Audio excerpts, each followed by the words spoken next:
My name is David Niles. I'm born and raised in Tulsa, Oklahoma. And I'm out of Minihan, born and raised in Tulsa, Oklahoma as well.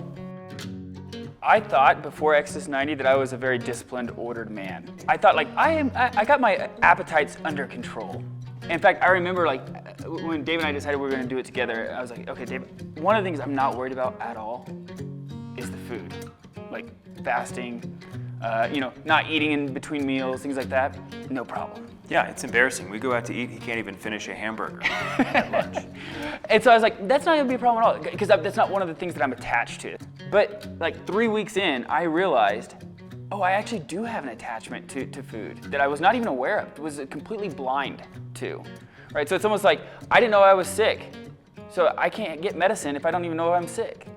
And so that's just one of the benefits of having this structure of asceticism is being able to say, these are the rules, this is how I'm going to follow it, and it reveals who you truly are. Before Exodus 90, I had a lot of great things in my life. I had a prayer schedule, but really once I did Exodus 90 the first time, everything changed. Having ordered asceticism and structure behind it, that was really great.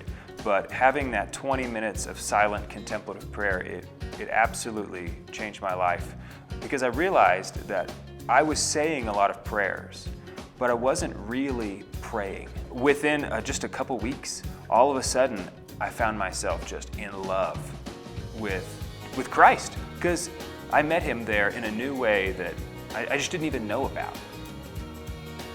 The graces I started to see in my life were really too numerous for me to list, but primarily it was the grace of the early shoots of a contemplative life.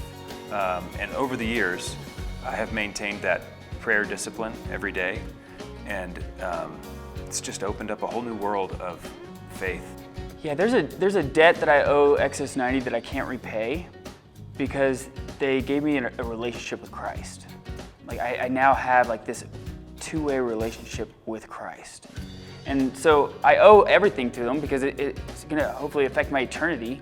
And so prayer, being able to have a true relationship with Christ was the biggest fruit of Exodus 90.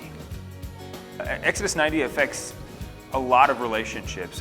One of the big ones is between your spouse, between you and your wife, but it also helped me get to know some guys in my parish. It was just so beautiful to get to know these guys that I go to Mass with all the time, but somehow you just don't really get to know all about it. Having that, 90-day program where you're going to reset, take back the ground that maybe you've given up again and push forward even further. It's just something that you need, and to have it every year leading into Easter, which is such a beautiful way to prepare for the holiest day of the year. I would say to guys who are on the fence about doing it, just do it. The testimonials, is 1,000 testimonials not enough for you? Because I think we could probably give you 10,000 testimonials of everybody saying how it changed their life. Just do it, because what do you got to lose?